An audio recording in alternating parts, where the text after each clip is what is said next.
Reaction, Revolution, Reform. That is the theme of the National History Day project of 2025.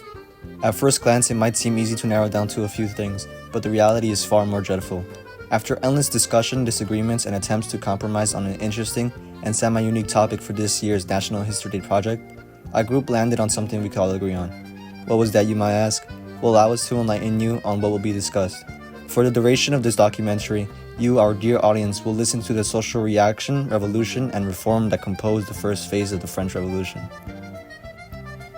The French Revolution was a period of time in European history that would serve to alter the entirety of European politics, society, and hierarchies in the years that followed. Beginning in the late 18th century, due to the dissatisfaction of the French people regarding their living conditions and the luxurious spending of their king, King Louis XVI, while the upper class felt little impact of the economic depression caused by the constant spending of the French monarchy on war and luxuries, the lower class starved, were taxed immensely, and began to direct their anger toward the higher classes. This dissatisfaction would eventually lead to the French Revolution, and because of that, bloodshed befell all of Europe. The first phase of the French Revolution can be considered the calm before the storm of the entire French Revolution, but that doesn't mean that it had nothing to contribute to changes that would spark further stages of the revolution. Beginning in the late 18th century, the first phase of the French Revolution began with dissatisfaction regarding the overspending of King Louis XVI on warfare and luxury. This overspending led to an immense debt piling up under France, which the peasants, who were already suffering from drought, famine, and disease, were forced to pay the bulk of. Louis XVI took note of the growing dissatisfaction of the peasantry and called for the Estates General, an assembly similar to the US Congress, to come together to find a solution to the situation. French society was divided into three estates. The first estate was the clergy, the second estate was the nobility, and finally the third estate was the peasantry. In the Estates General, all estates were represented but only had one vote each regarding the affairs discussed. This was outrageous to the third estate, who made up 98% of the population, since they were suffering the most but only got 1/3 of the total vote, allowing them to be easily outvoted by the higher classes. The outrage of the third estate caused them to split from the Estates General and declared that they would form their own government to deal with the affairs of the country. The third estate took their famous tennis court oath and formed a National Assembly. The first and second estates, seeing that the third estate would not back down, eventually gave in to their demands and joined the National Assembly, officially forming the new government. This was the beginning of the French Revolution, the beginning of change within French society and politics, when we see that the lowest class is no longer powerless.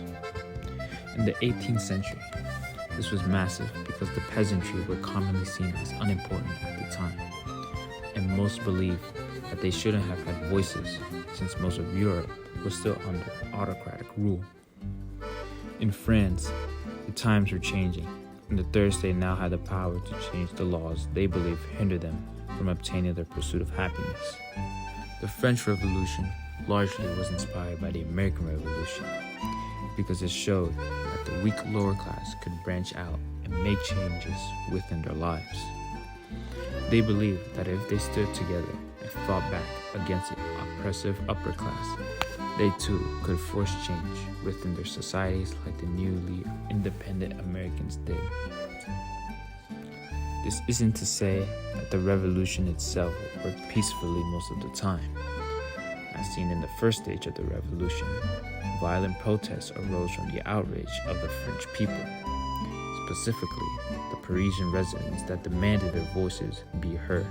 And to say that the revolution itself worked peacefully most of the time. As seen in the first stage of the revolution, violent protests arose from the outrage of the French people, specifically the Parisian residents that demanded their voices be heard. The Parisians were angered that the tax plan laid out by the third estate in the Estates General didn't work out, so they took matters into their own hands and began violent protests in hopes that they could force the hands of the first and second estates. Most famously, the violent protests and fear of a military coup led to the storming of the Bastille on July 14, 1789, a monumental statement of the peasantry against royal authority.